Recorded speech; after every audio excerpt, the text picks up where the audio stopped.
Assalamualaikum warahmatullahi wabarakatuh.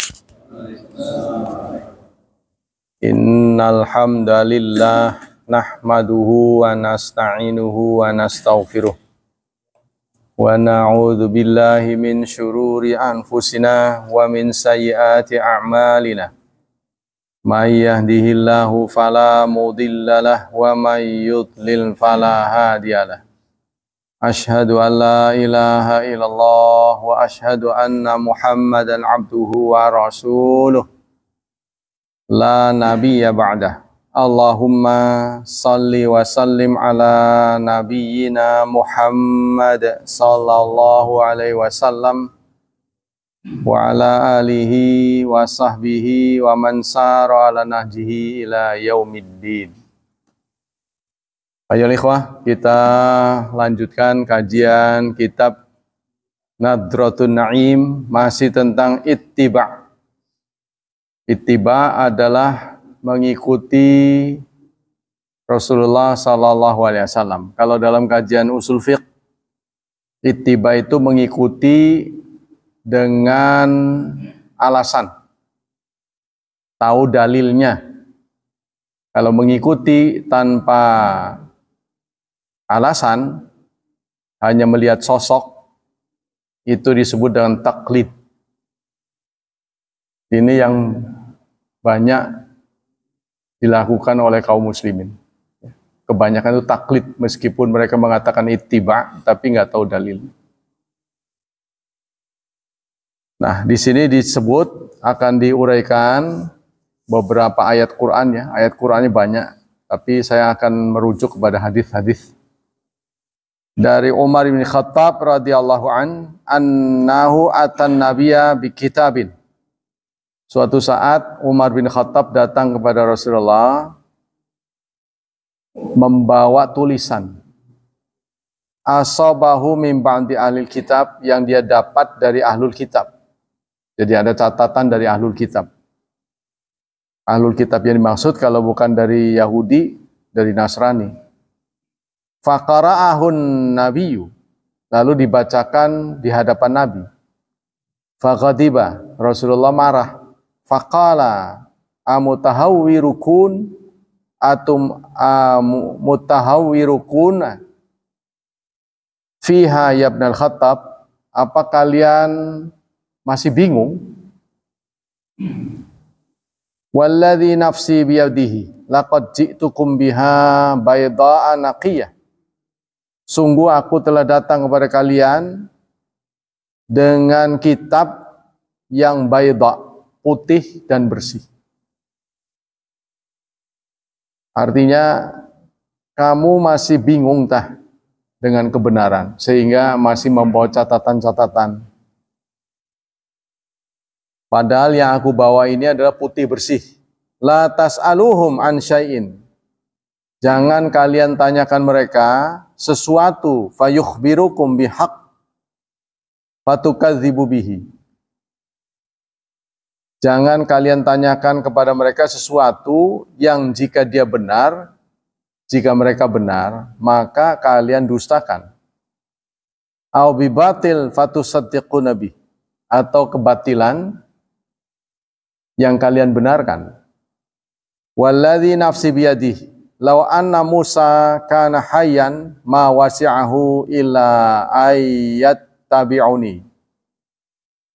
Demi zat, demi diriku yang ada di tangannya, kalau saja Musa masih hidup, niscaya dia akan mengikuti aku.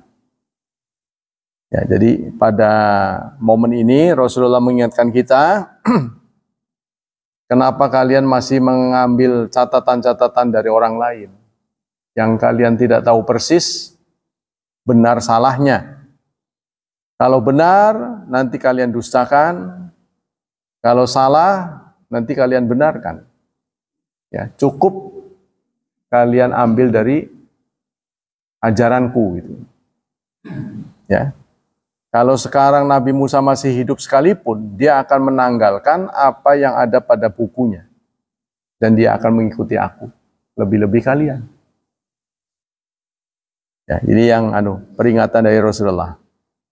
Yang kedua, an Abi Musa al-Asy'ari radhiyallahu an, qala Rasulullah sallallahu alaihi wasallam, Rasulullah pernah bersabda, inna mathali wa mathala ma ba'atsanillahu bihi kamathal rajul ata qauman faqala ya qaumi inni ra'aitul jaisha bi ainayya wa inni anan nadhirul uryan fan najaa fa ata'ahu ta'ifatun min qaumihi fa adlaju fantalaqu ala muhlatihim.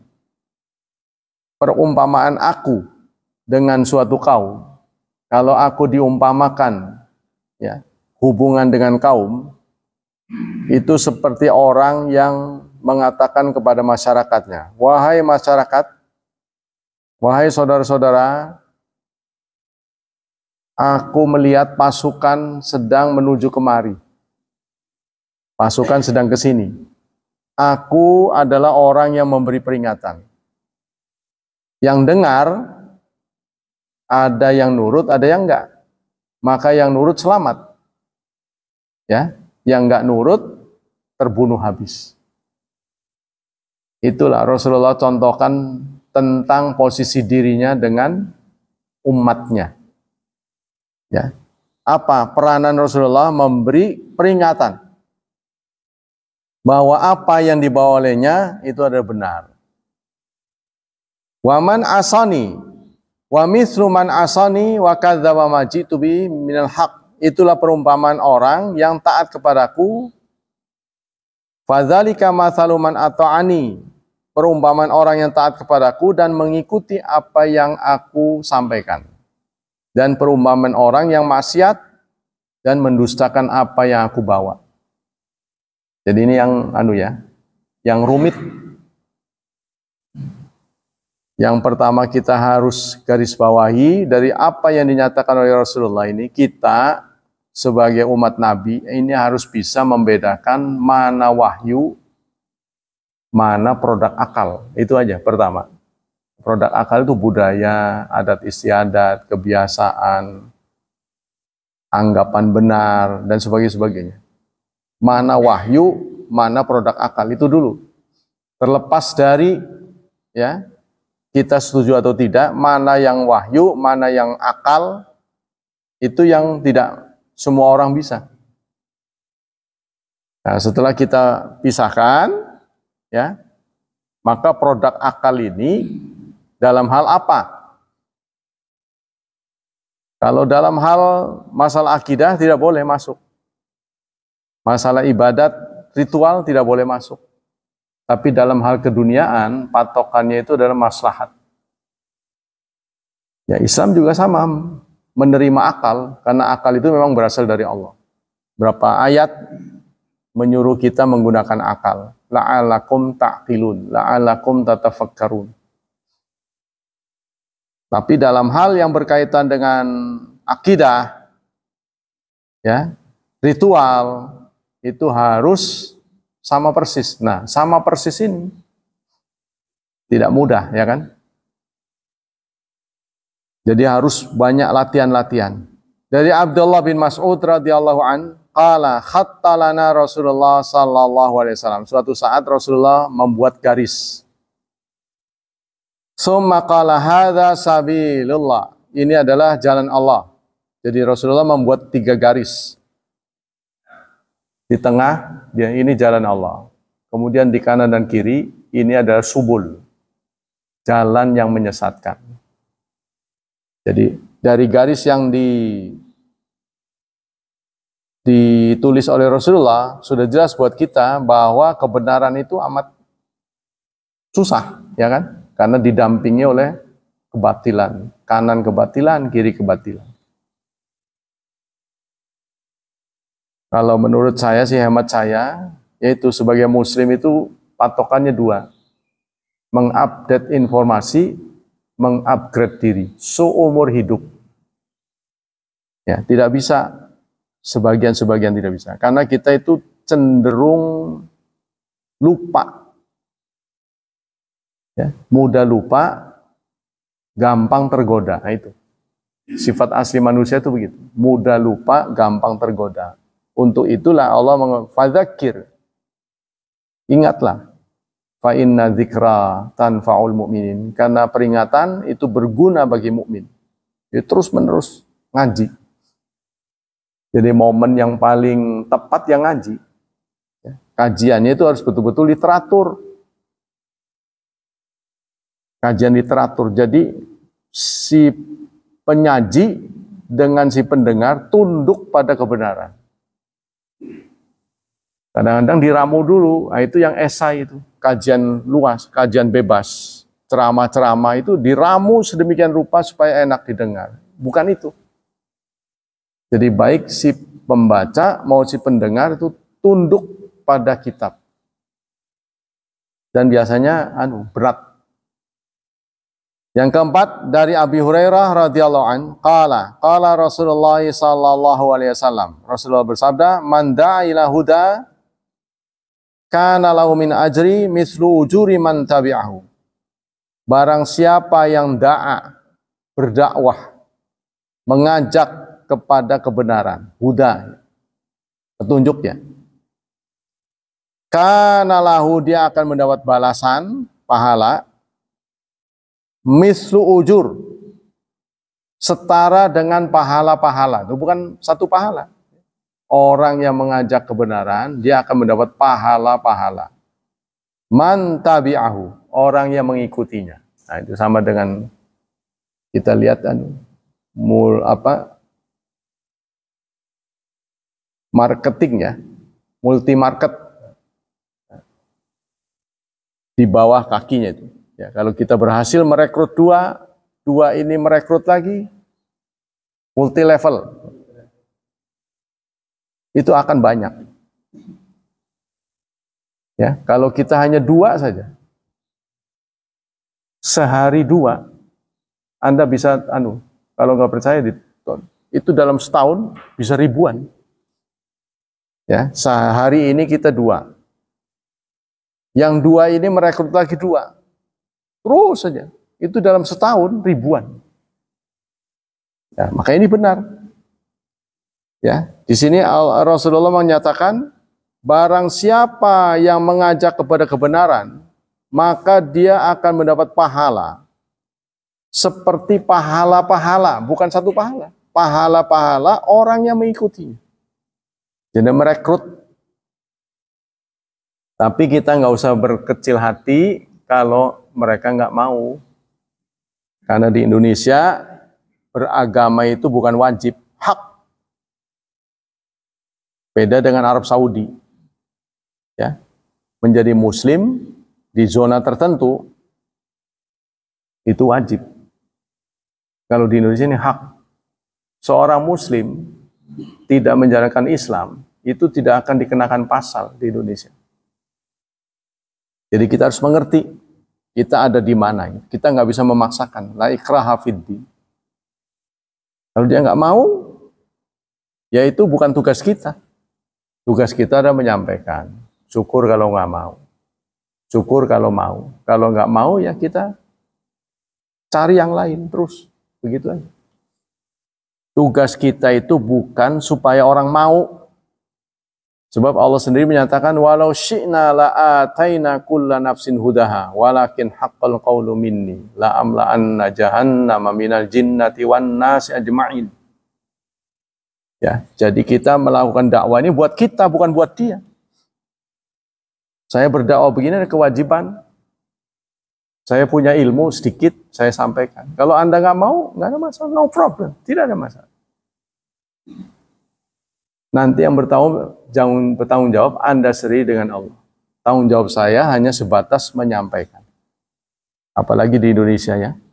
Di Indonesia itu hak, harus ingat hak, bukan kewajiban. Nah, begitu juga ini. Wa man da'a ila dhalalah, barang siapa sebaliknya mengajak kepada kesesatan, kana alai minal itsm, maka dia akan mendapat dosa. Mislu ayya athami man tabi'ahu, dosa-dosa orang yang mengikutinya. Jadi sponsor kebaikan akan mendapat penggandaan kebaikan. sponsor kejahatan akan mendapat limpahan dosa yang begitu banyak. Ya, siapa sponsornya? La yanqusu dzalika min athamihim syai'a, tidak berkurang dosanya sedikit pun. Nah, ini menjadi inspirasi kita. Ya, tapi ya begitulah, memang bahasa dari agama itu dosa dan pahala, dosa dan pahala. Kita tidak usah takut bergerak karena dosa. Ya. Justru kita supaya mengurangi dosa, memperbanyak pahala. Tugas kita hari ini adalah memperbanyak pahala. Sulit bagi kita menghindari dosa. Mau nggak dosa ya susah. Ya. Kadang ada yang disengaja, ada yang tidak disengaja. Karena kita tidak bisa bergerak secara apa tuh? Lurus tuh nggak bisa. Ya. Secara eksak nggak miring kanan, nggak miring kiri susah. Karena kita adalah subjektif. Kita punya perasaan. Yang kelima, dari Abi Rafi' radhiyallahu anna qala Rasulullah sallallahu alaihi wasallam. Rasulullah bersabda, la ulfiyanna ahadakum muttaqiyan ala arikatih. Jangan sampai aku menemukan kalian sedang bersandar, ya, di tempat sandarannya. Yatil amru min amri mimma umirtu bihi au nahaitu anhu, datang kepadanya perintahku atau larangan, fayaqulu la nadri, lalu dia berkata, aku tidak tahu. Ma wajadnahu fi kitabillah, aku tidak temukan dalam kitab Allah. Nah, jadi artinya ayat ini mendorong kita, ya, menginspirasi kita untuk mencapai kebenaran itu tidak cukup dengan menguasai Al-Quran. Bukan Quran mindit. Yang terjadi pada masyarakat kita ini, ada orang yang Quran mindit. Ayat saja. Begitu juga ada kelompok yang hadis saja. Nah, kedua-duanya salah. Harus kombinasi Quran dan hadis, Quran dan hadis, Quran dan hadis. Baru benar. Maka kajian itu harus berimbang, Quran dan hadis, tidak boleh hadis saja. Ya, kalau hadis saja cenderung itu fanatik yang fanatik buta. Sebab dia sifatnya lokal, kedaerahan. Ya. Kalau Quran itu kan internasional. Internasional. Jadi kalau hadis itu ada praktek Nabi saat beliau ada di situ. Apa berlaku untuk semuanya? Kadang-kadang berlaku untuk semuanya, kadang tidak. Ada yang untuk di situ saja. Ya, seperti menetapkan kiblat. Ma bainal masyriq wal maghrib kiblatun, antara timur dan barat kiblat. Di mana Rasulullah mengucapkan itu harus tahu. Beliau tidak lepas dari arah. Beliau ada posisinya di mana mengucapkan itu. Nggak bisa berlaku untuk semua. Ya, termasuk Syekh Utsaimin juga mengatakan beliau ngomongnya di mana. Jadi Rasulullah bicara itu harus dilihat dia bicara di mana, saat apa, ya, kedudukannya sebagai apa. Kalau tidak kita akan bingung. Seperti Rasulullah pernah ditanya, ayyul a'mal afdal ya Rasulullah, amal apa yang wahid nomor satu? Jawabannya berbeda-beda. Birrul walidain. Kepada satu orang beliau mengatakan bakti kepada orang tua. Di satu hadis dia mengatakan al-infaqu fi sabilillah, infak di jalan Allah. Yang satu lagi as-salah ala waqtiha, salat awal waktu. Nah, ternyata ketika sampai pada kita, Rasulullah bicara, ya, menyinggung kelemahan lawan bicara. Kalau lawan bicara itu lemah dalam hal bakti pada orang tua, maka ditunjukkan bakti pada orang tua, sehingga dia lengkap. Ternyata begitu, secara psikologis, ya. Dari Jabir bin Abdullah radhiyallahu an, qala ja'at malaikatu ilan nabi wa huwa naim. Suatu saat malaikat datang kepada Nabi. Beliau sedang tidur. Faqala ba'duhum innahu naim. Sebagian mengatakan beliau tidur. Wa qala ba'duhum innal ain naimatun wal qalbu yaqdhan. Sebagian mengatakan Rasulullah tidak pernah tidur walaupun matanya merem. Kalau kita kan pules. Ya. Kalau Rasulullah meskipun matanya merem, hatinya tidak lalai. Faqalu inna li sahibikum hadza mathalan qala fadribu lahu mathalan qala ba'dhum inna naim wa qala ba'dhum innal aina naimatun wal qalbu yaqdhan faqalu mathalu kama mathalu rajul bana daran, seperti orang yang membangun, perumpamaan Rasulullah ini seperti orang yang membangun suatu bangunan, wa ja'ala fiha ma'dabahu, lalu menyuguhi sajian, wa ba'atha da'iyan, lalu mengundang orang untuk datang. Jadi orang bangun rumah untuk meresmikan bangunannya, dia mengundang ya orang untuk datang, diberikanlah sajian. Faman ajaba da'iya wa dakhala dar wa akala ma'dubata, maka barang siapa yang nurut, dia akan datang, masuk ke rumah, serta menikmati hidangan. Wa malam yujid da'iya lam yadkhil dar wa lam yaqul minal maduba. Barang siapa yang tidak nurut, dia tidak datang, dia tidak masuk ke rumah, dan tidak menikmati hidangan. Faqalu awiluha yafqahuha faqala ba'du innahu naim wa qala ba'dhum innal aina naima wal qawu yaqdhan faqalu faddarul jannah. Kata sebagian sahabat, apa ya maksud dari perumpamaan Rasulullah ini? Ya, mungkin beliau tidur katanya. Ini hanya omongan orang tidur katanya. Sebagian ngomong, walaupun Rasulullah tidur, artinya ngomong waktu tidur, tapi omongannya tidak bisa sama kayak kita, sebab hatinya tidak tidur. Maka ditakwilkan, faddarul jannah, maka rumah itu artinya surga. Wada'i Muhammad, yang ngajak adalah Muhammad. Faman ata'a Muhammad faqad ata Allah. Barang siapa yang taat pada Muhammad, dia taat pada Allah. Waman asa Muhammad, barang siapa yang maksiat pada Muhammad, faqad asa Allah. Dia telah maksiat pada Allah. Muhammadun farraqa bainan nas. Muhammadlah yang memberikan filter. Tuh ya. Jadi ini perumpamaan orang yang membangun suatu bangunan. Kemudian orang dipanggil untuk masuk dan menikmati hidangan. Siapa yang mengundang ini? Adalah Nabi Muhammad. Yang mengabulkan, dia akan mendapat semua kenikmatan. Masuk ke surga, tuh, nurut, tuh ya, dan menikmati hidangan. Begitulah perumpamaan Nabi Muhammad. Posisinya di tengah-tengah kita. Dari Abdullah bin Amr bin As radhiyallahu anhuma qala dzukira Rasulullah rijalun yajtahiduna fil ibadah ijtihadan syadidan. Faqala tilka dirawatul Islam wa syirratuhu. Diberitakan kepada Rasulullah ada beberapa sahabat yang melakukan aktivitas ibadah luar biasa. Ya, artinya ibadah terus sampai sedemikian rupa. Waktu-waktu yang dihabiskan dengan ibadah.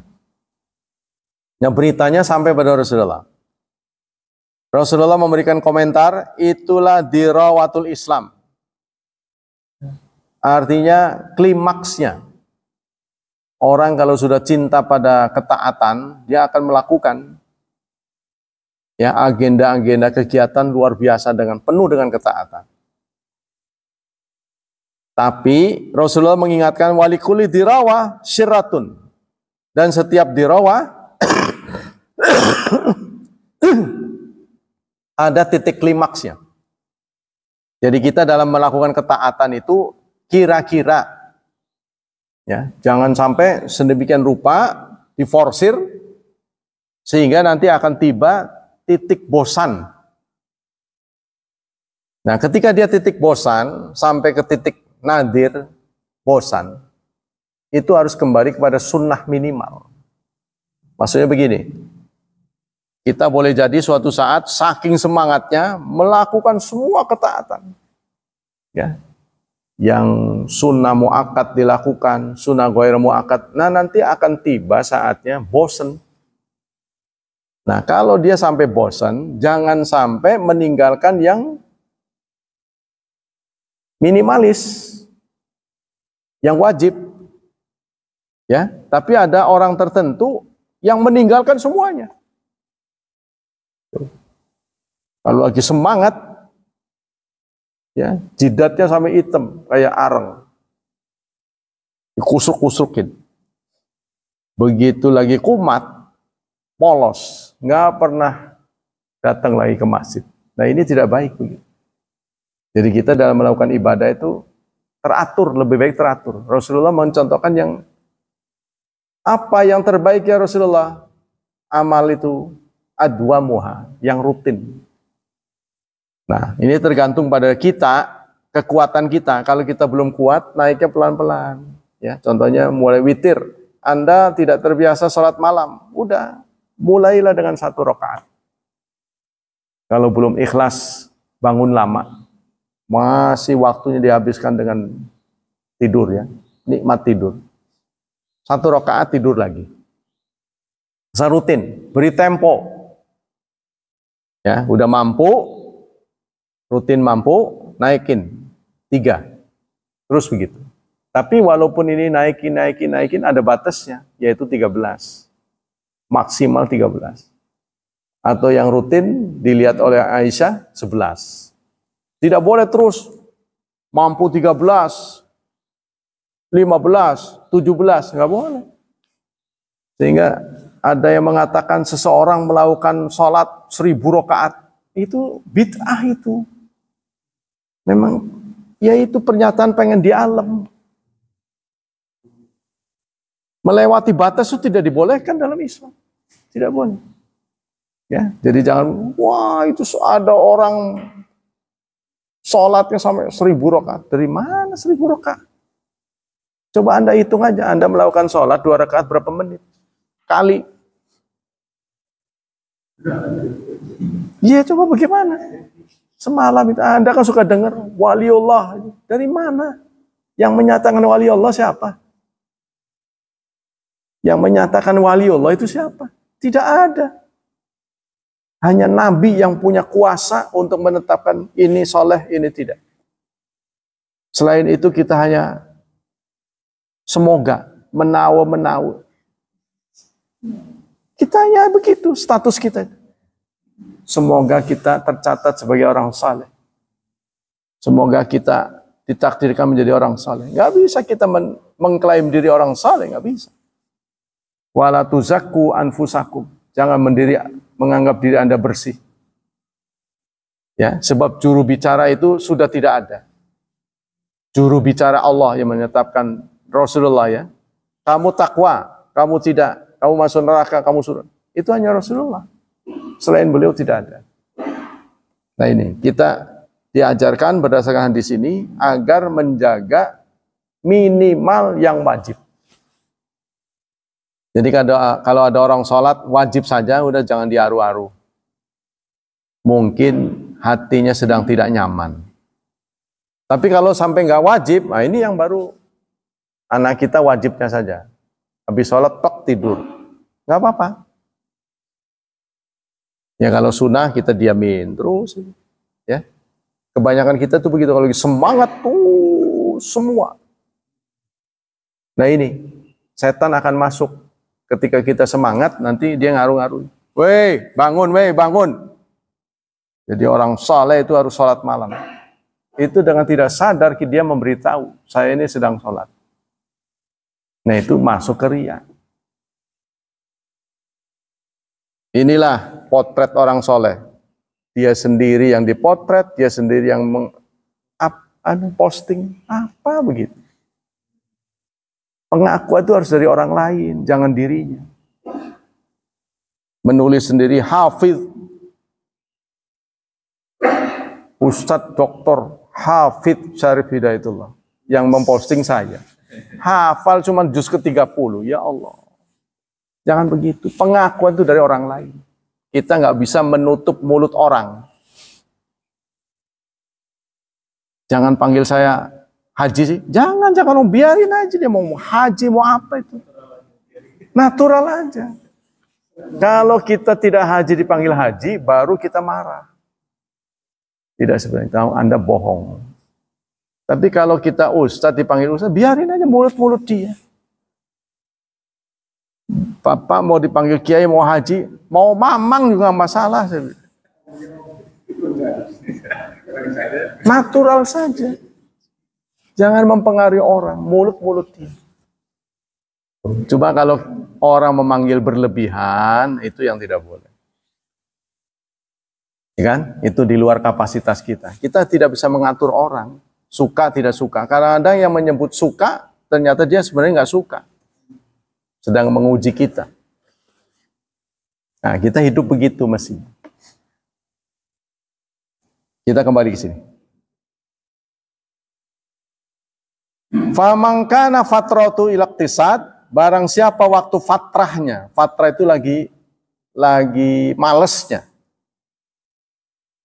kepada iktisad, iktisad itu sederhana, wasunnatin dan sunnah, fali ummin mahua, maka itu itu standar, disebut di sini ibu. Ya, kalau kita lagi malesnya itu hanya menjalankan yang wajib, maka itu standar. Bagus. Hidup orang tuh begitu. Kadang titik nanti malas bukan main. Nah, malas-malasnya kita ini jangan sampai bosan kita. Nggak boleh bosan pada Islam. Silakan Anda bosan makan sayur, los. Silakan bosan daging ayam, los. Tapi jangan sampai Anda bosan menjadi muslim. Nah, itu yang bahaya. Ya, jadi sifat bosan ini manusiawi itu. Sifat bosan itu manusiawi. Kalau di Indonesia ini boleh mudah cerai, mungkin udah cerai berkali-kali kali istri kita. Bosan. Kalau boleh, kalau biaya nikah itu murah, udah pasti bolak-balik gitu. Nanti ganti lagi. Ujung-ujungnya kembali lagi yang lama. Ya kan? Nah, ada orang yang begitu, jadi tidak bisa mengukur diri. Ayo kita poligami. Begitu udah poligami nyesel. Balik lagi ke yang lama, ya balik lagi. Tapi sudah plus luka. Ketika dia balik lagi udah luka. Jadi jangan ngewadani orang yang tidak poligami. Karena berbagai alasan. Tidak boleh kita memaksakan. Apa wajib? Tidak wajib kok. Tapi kalau Anda tipe orang yang kuat segalanya, silakan. Hak. Ya, kuat ilmu, kuat segala-gala. Kuat melawan emak-emak. Kan di Indonesia ini kan laki-laki dan perempuan lebih kuat perempuan. Anda mau bukti? Perempuan lebih kuat daripada laki-laki, saya buktikan. Kalau meninggal pasangannya, siapa yang lebih lama tidak berpasangan? Maksudnya nggak nyari lagi. Siapa? Perempuan, kan lebih kuat dia. Dia ngurus anak, berjam-jam Anda nggak ada. Memang itu pekerjaan mudah. Ayo coba Anda giliran. Cari liburan setengah bulan. Istri suruh pulang. Urus tuh anak. Kalau Anda kira gampang. Nah itu. Apa yang nggak bisa diselesaikan oleh perempuan? Lebih dari kita. Ketika urusan protes-protes, perempuan yang lebih berhasil. Laki-laki kurang. Itu namanya power of emak-emak. Apalagi Indonesia itu sudah berimbang jumlah. Jangan sembarangan. Ya kan? Itu bukti bahwa perempuan itu lebih kuat. Syahid pertama di dunia adalah perempuan. Orang Islam pertama pengikut Nabi perempuan. Khadijatul Kubra. Siapa yang syahid pertama? Sumayyah, ibu dari Ammar bin Yasir. Sumayyah tercatat sebagai perempuan, manusia pertama lah, bukan dari jenisnya. Pertama yang syahid gugur di jalan Islam adalah ibu dari Sumayyah. Ibu Sumayyah ya. Ibu dari Ammar bin Yasir. Jadi kita harus memberikan apresiasi. Kira-kira lah gitu lah. Tapi kalau Anda kuat silakan. Ya kan?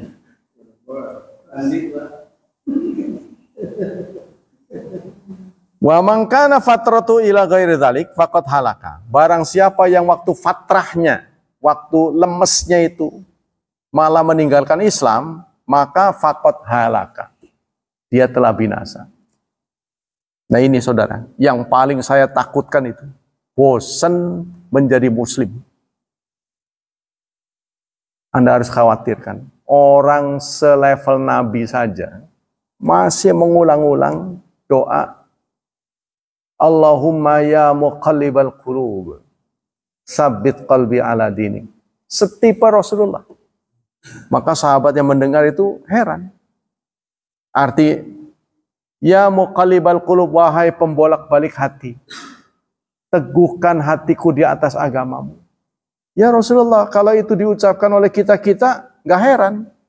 Tapi selevel Anda, penerima wahyu, orang terbaik, nabi terbaik, masih mengucapkan itu. Maka Rasulullah menimpali, innal qalba baina usbu'ai rahman. Hati ada di tengah jari Allah. Yuqallibu kaifa yasha. Allah bisa membalikkan kapan saja. Anda taat, dibuat tidak taat, hitungan detik. Jadi ketaatan kita ini karena anugerah Allah Subhanahu wa taala. Kita harus syukur. Ini yang paling saya takutkan. Karena itulah, kalau dalam sejarah hidup saya, kenapa saya memilih nikah dini? Karena saya memperhatikan nasib orang-orang senior saya itu nggak jelas kemana juntrung. Ya Allah, ikat diriku sekuat-kuatnya. Jangan sampai biarkan aku kembali lagi ke agama yang lama. Karena aku sudah tahu kebenaran. Walaupun ikatan itu akan memberatkan diriku. Sampai saya ngomong begitu. Maka itu Allah takdirkan saya menikah. Setelah menikah saya tetap sekolah. Nah itu yang aneh. Saya kelas 2 sanawiyah menikah. Mana ada? Mana ada yang berani? Setiap masuk diwadanin. Weh, mau bengi pirang balen. Sampun si Ustad. Sampun tua megiliran sering sing nem, saya bilang. Kalau yang tua udah sih jangan suka nyinggung-nyinggung, nanti kepengen, saya bilang. Sampai dia ngomong, dasar murid ngelunjak. Nah, salahnya ngomong duluan. Harusnya Anda memberi apresiasi pada saya. Ya kan? Udah nikah kok masih sekolah, itu apresiasi. Jangan justru dijatuhkan. Itu yang benar. Itu malah nyindir-nyindir. Ya saya nyindir lagi. Saya dan Anda beda umur saja. Kan gitu. Kalau dalam hal sama-sama muslim, kita sama. Kan gitu. Dan saya bisa buktikan. Hadis, ada orang yang mengatakan hadis. Mautul ilmi bifakhdharil mar'ah. Kematian ilmu ada di tengah-tengah selangkangan perempuan.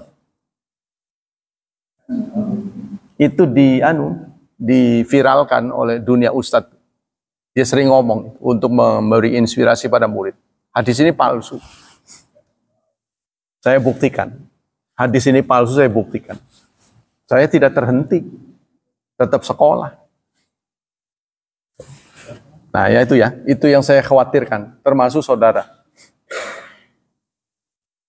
Kita semua khawatir Islam yang sudah Allah anugerahkan kepada kita kalau tidak dirawat dengan baik, kan ada ayat tuh, Allah akan gantikan dengan kaum yang lebih baik. Yuhibbunallah wa Allah mencintai mereka, mereka mencintai Allah. Nah, ini yang kita khawatirkan. Jadi ini sudah menjadi sejarah. Kalau sebuah negara didatangi Islam tidak dirawat dengan baik, Allah akan cabut Islam itu. Negara-negara tersebut antara Manila, Filipina. Itu negara yang menjadi mayoritas Muslim dulunya. Sehingga Manila namanya. Fi Amanillah itu, singkatan Fi Amanillah. Karena menurut sejarah, Islam datang ke Filipina dengan Islam datang ke Indonesia sama umurnya. Di Indonesia menjadi mayoritas, di sana menjadi minoritas. Ya, Islam tidak butuh pengakuan. Tapi oranglah yang butuh pada Islam. Innallaha ghaniyun 'anil 'alamin. Allah tidak butuh kita. Kita yang butuh Allah. Wa antumul fuqara. Kita yang fakir pada Allah. Nah, ini yang kita khawatirkan. Kalau kita tidak rawat, sama dengan di sini, kajian tidak ada, ya mungkin Allah batasi sampai dengan umur kita. Ya, anak-anak kita tidak tertarik lagi belajar Islam, ya sudah, sampai di situ saja. Kalau ini cukup banyak, sudah saatnya Allah mengundang kembali Gunung Krakatau untuk beraksi. Bisa begitu. Wah, itu kandas semua kalau udah ngelihat begitu. Mudah-mudahan itu tidak terjadi ya. Kembali. Udah dekat nih, ganti materi ya. Karena ini hadis-hadisnya masih panjang. Singkatnya ini memberi inspirasi betapa kita membutuhkan energi untuk meniru Rasulullah SAW. Dan nggak gampang gitu. Karena kenapa? Yang kita warisi ini bentuknya hanya sifat huruf, ya, sifatnya tulisan. Tulisan itu bisa diterjemahkan beda-beda oleh sang penyaji. Boleh jadi saya juga salah. Tapi tulisannya tidak salah. Yang menerjemahkan ini salah. Nah, itu. Ada kemungkinan begitu. Lanjut. Bismillahirrahmanirrahim. Kitab Riyadhus Shalihin. Hadis ke 1171. 1172.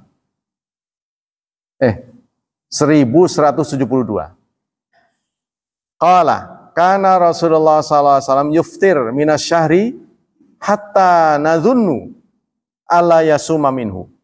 Rasulullah pernah berbuka puasa, artinya nggak puasa-puasa berbulan-bulan. Yuftir, iftar, beliau tidak puasa dalam bulan, sehingga kami mengira beliau tidak pernah puasa di dalamnya. Maksudnya Rasulullah kalau udah nggak puasa terlihat nggak puasa, kalau puasa kelihatan puasa. Ya, jadi susah terdeteksi. Artinya beliau tidak menggunakan momen terus-terusan memforsir diri gitu. Kadang puasa, kadang enggak. Kadang tidur, kadang melek. Gitu. Malamnya tuh enggak terus-terus forsir dari Isya sampai subuh sholat terus. Enggak. Yang lebih hebat ya umatnya. Sholat 100.000 rakaat. Waliullah. Kalau Anda mendengar itu terang-terangan dusta. Ya, tidak mungkin. Anda hitung saja. Coba yang ngomong itu suruh sholat 2 rakaat, dihitung berapa menit. Terus waktu yang dipakai berapa menit. Kali 1000. Apa ya mungkin? Karena pakai akal sehat dong.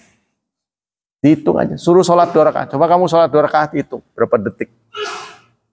Terus dari maghrib sampai subuh, berapa yang tersedia bagi dia.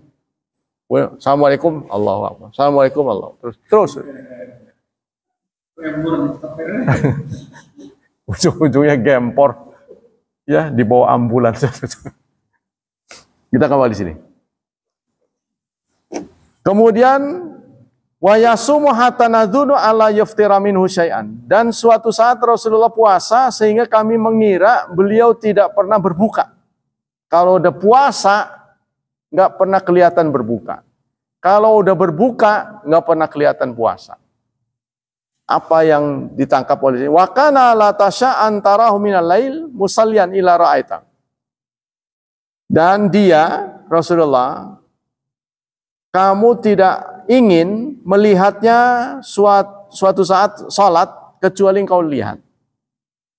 Suatu saat kalian kepengen melihat Rasulullah nggak salat, ternyata salat.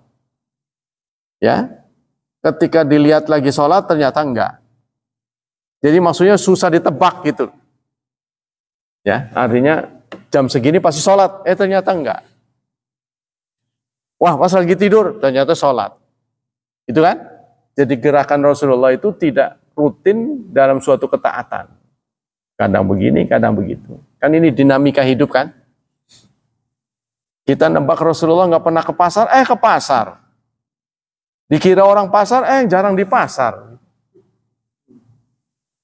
Jadi di pasar masuk, di situ masuk, sini masuk. Nah, apa fiqhul hadis? Apa yang kita bisa tangkap dari hadis ini? Qala Ibnu Hajar, inna halahu ay halun nabi fitatawa bisyam wal qiyam kana yakhtalif. Nah ini. Menurut Ibnu Hajar, penulis Fathul Bari, sikap Nabi itu tidak konsisten. Ikhtilaf. Ya, tidak melulu begitu. Fakana taratan yakumin awalil lail. Kadang Rasulullah sholatnya itu sejak awal lail, awal malam. Begitu ba'da isya, tidur sebentar, kurang dari jam 12 beliau sholat. Terlihat begitu. Ya. Wataratan fi wasatih, kadang-kadang di tengah malam, lewat jam 12 baru bangun. Wataratan fi akhiri, kadang-kadang di akhirnya. Udah mau berakhir, dekat subuh baru sholat. Jadi tidak bisa dipastikan. Kama kana yasumu taratan min awali syahr. Begitupun beliau dalam puasa. Kadang terlihat puasa di awal bulan, kadang tidak. Makanya itu ada anggapan. Ada orang mengatakan membaca bacaan begitu-begitu saja itu nggak boleh. Kalau tidak ada ketetapan dari Rasulullah. Contohnya ada sebagian masyarakat, kalau memimpin sholat pasti yang dibaca juz amma mulu. Pasti nih, kalau subuh dia bacaannya ini. Bisa dipastikan, itu tidak boleh. Jadi harus, kecuali ada ketetapan Nabi. Contohnya, subuh Jumat sudah ditetapkan oleh Rasulullah,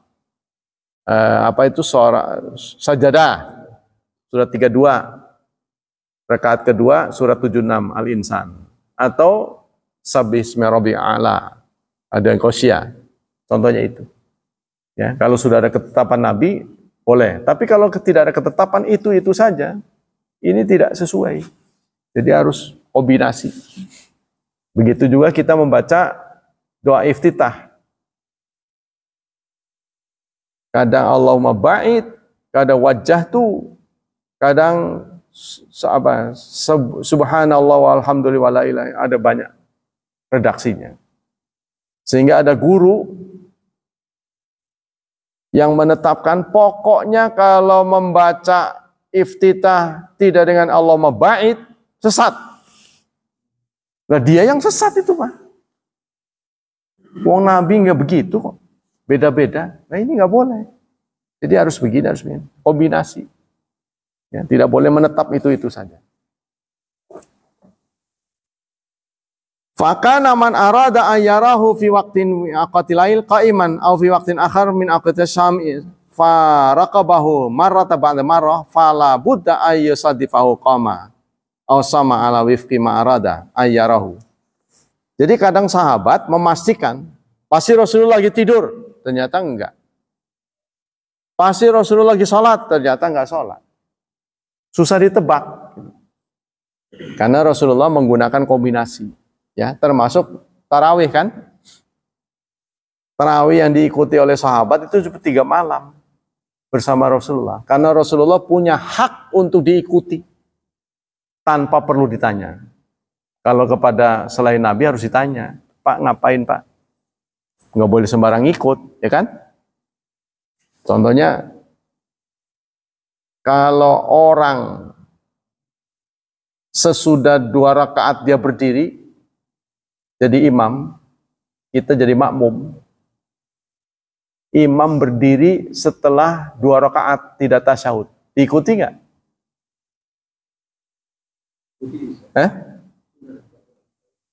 Kalau imam mimpin sholat lebih dari 2 rakaat nih, contohnya zuhur nih. Setelah 2 rakaat dia mestinya duduk tasyahud, tapi dia berdiri. Kita ngikut nggak?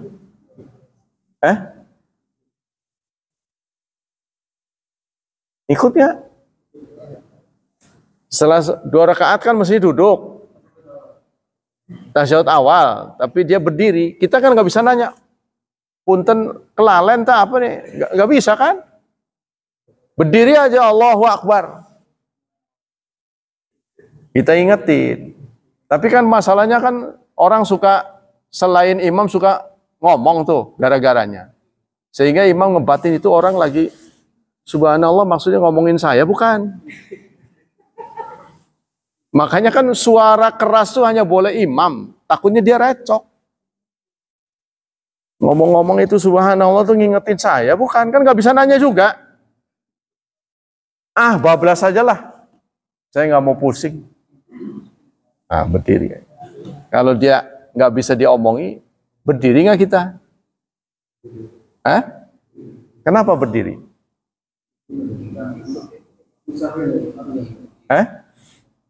Sebaliknya, itu peristiwa pertama. Yang kedua, setelah 4 rakaat, bukannya duduk, dia berdiri. 4 rakaat nih, kan mestinya duduk tasyahud akhir. Dia berdiri. Ikut nggak? Kok beda sikap?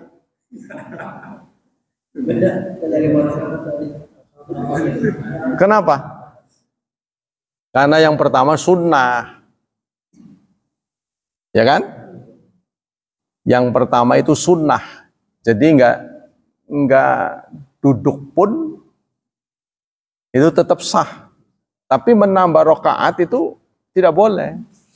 Maka disitulah kita tidak selalu mengikuti imam. Ini memberikan pengajaran pada kita.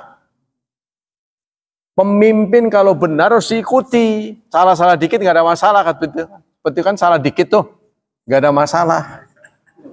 Tapi kalau salahnya parah, nambah rakaat, nggak boleh diikuti. Ini memberi peringatan. Sholat ini memberikan pengajaran buat kita. Ya, dengan cara apa kita mengingatkan imam? Tidak tokmol, salah. Subhanallah, berarti santun. Dengan kata-kata yang santun.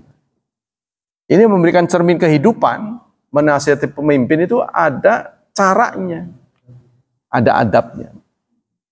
Nah, itu kayak tadi. Tapi kalau udah fatal, parah, nggak boleh diikuti. Yang kita ikuti adalah sunnah Rasulullah. Nah, contohnya itu ya. Kita kembali sini. Apa kesimpulan dari hadis ini? Jafil hadis bayanu tatawwi wa tana'ulihi fisyam wa tanafuli fisyam wa salafan Anas karena Rasulullah yuftir minasyar hatta nadhunnu. Nah, ini diriwayatkan oleh Anas. Rasulullah pernah puasa sehingga kami mengira Rasulullah pernah iftar tidak puasa sehingga kami mengira beliau tidak pernah puasa sama sekali. Atau suatu saat beliau puasa nggak pernah kelihatan buka. Ya, satu saat Rasulullah pernah puasa terus, pernah nggak puasa terus gitu. Laqad faqad adahallahu mimman wa'adahum bimaghfirah wal ajr azim. Maka limal jawbin fadlin. Fa qala Mujahid wa ghairu nazalat fis suam man tarakallahu ta'ama wa syara wa syahwatahu wa awadallahu ta'ama wa syarabahu. Kata Mujahid, ayat ini innal muslimin wal muslimat ini surat 33 ya, ayat 35. Surat 33 ayat 35. Innal muslimin wal muslimat, muslim dan muslimat, mukminin dan mukminat, qanitin dan qanitat, sadiqin wa sadiqat, orang yang mukmin, orang yang taat, orang yang jujur. Ini kan mencerminkan sikap-sikap nih. Ya, Ada orang yang mendapat pahala karena kejujurannya. Ada orang yang mendapat pahala karena ketaatannya. Ada orang yang mendapat pahala karena sabirin, sabarnya. Ya, menahan amarah itu kan membutuhkan energi luar biasa kan? Apalagi di puncak kemarahan. Kalau puncak kemarahan itu namanya kadzimil ghaidha. Puncak marah. Pokoknya orang udah di titik klimaksnya ya. Tapi dia bisa menahan. Wah, itu hal luar biasa. Namanya kadzimil ghaidha. Ditambah wal afina anin nas. Dia memaafkan orang. Bukan minta maaf. Kalau minta maaf itu levelnya nomor 2. Ya, level pertama itu memberi maaf. Sebab minta itu berarti ngemis. Ya kan? Ini kita bukan pengemis, pemberi maaf. Bukan minta. Kalau minta kan di bawah, memberi di atas. Apa bedanya minta maaf dan pemberi maaf?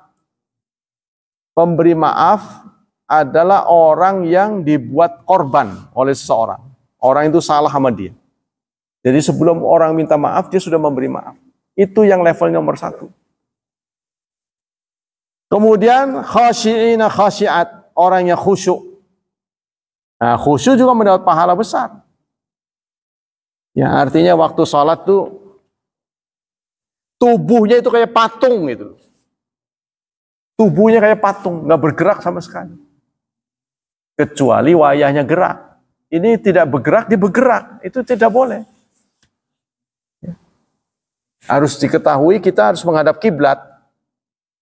Kalau sampai tubuh kita miring dari kiblat, ada yang dibolehkan, ada yang enggak. Contohnya kepala masih boleh. Ya, ada tiba-tiba ada bunyi di sebelah kanan, entah apa suara benda jatuh, dia menoleh gitu. Nah, masih boleh. Tapi kalau ini dadanya berubah nih sampai begitu, nah ini berpaling sudah. Mengukur kiblat namanya. Ya, atau terjadi gempa itu kan. Hal-hal luar biasa sehingga dia nggak fokus. Ini harus diperhatikan. Kemudian mutasaddiqin, ada orang yang mendapat pahala karena sedekah. Wassaimin, orang yang puasa. Wassaimat, jadi orang itu berbeda-beda mendapat pahala. Wal hafidhina furujahum, orang yang memelihara farjinya. Wal hafidhat, yang perempuan. Az-zakirina Allah katsira, orang yang berzikir. Jadi kita jangan mengkreasi zikir-zikir kalau nggak ngerti. Jangan kurang kerjaan. Nah, gimana kalau kita butuh zikir? Anda nggak sulit-sulit, Quran itu isinya zikir. Baca tuh 30 juz. Inna nahnu nazalna dzikra. Itu sudah dipastikan seluruh ulama tidak yang beda pendapat. Membaca Quran itu baik. Jadi kalau Anda kurang kerjaan, nganggur nih. Apa ya? Baca ini takut salah. Baca Quran tuh pasti benar. Kecuali di WC nganggur. Waduh, dulu mak kalau buang air biasanya ngerokok. 2 batang, 3 batang, sekarang nganggur nih. Katanya nggak boleh. Baca Quran, jangan, nggak boleh. Ya, Anda boleh baca di dalam hati. Tuh. Ya kan? Tapi kalau di luar itu, baca Quran itu positif semua. Tidak ada satu ulama pun yang beda pendapat. Membaca Quran itu positif. Nah, yang positif-positif aja sih. Ya, daripada Anda mengarang, nanti isi karangannya itu melanggar. Memuji Rasulullah melebihi kapasitasnya. Mendudukkan Rasulullah seperti Tuhan. Ini pernah dialami ulama-ulama terdahulu, umat terdahulu yang dikritik oleh Islam. Seperti menyatakan nurun fauqa nur. Rasulullah cahaya di atas cahaya. Padahal dalam surat 24 Allah menyatakan Allahu nurus samawati wal ardh. Allah adalah cahaya langit dan bumi. Tidak boleh ada cahaya melebihi cahaya Allah. Tapi kita menyatakan Rasulullah cahaya di atas cahaya. Ya, ini melanggar kapasitasnya. Sehingga ajaran Islam itu membantah semua ajaran yang menempatkan Nabi Isa lebih dari kapasitasnya. Tidak boleh. Tapi kenapa kita ulangi lagi? Ya kan? Bentar lagi ya. Oh, belum bunyi nih. Qala Mujahid nuzilat ya. Wa yani dzalika qiyamul lail wa tarkun naum wal itija' alal firas wal wati'ah. Wa dzalika min sifatil mukminin. Salah satu sifat mukminin, kalau Anda menjadi mukmin yang baik, membagi waktu untuk malam. Ya, antara Isya dan subuh dibagi waktu untuk Allah. Bangunlah gitu. Yang terbaik kalau harus milih mendekati subuh. Ya. Kalau kita mau rutin ya 1 jam sebelum subuh. Kan azan tuh. Ya.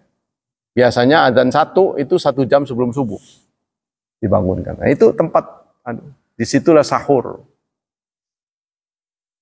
Wa fil asharihum yastaghfirun. Di waktu sahur mereka istighfar. Itu tempat sepertiga malam yang paling baik. Tapi kalau Anda belum ikhlas, lagi pulus-pulusnya, ya di awal malam.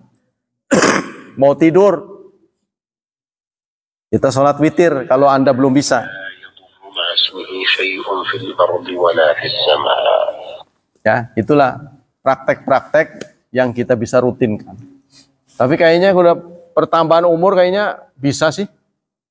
Buktinya begini.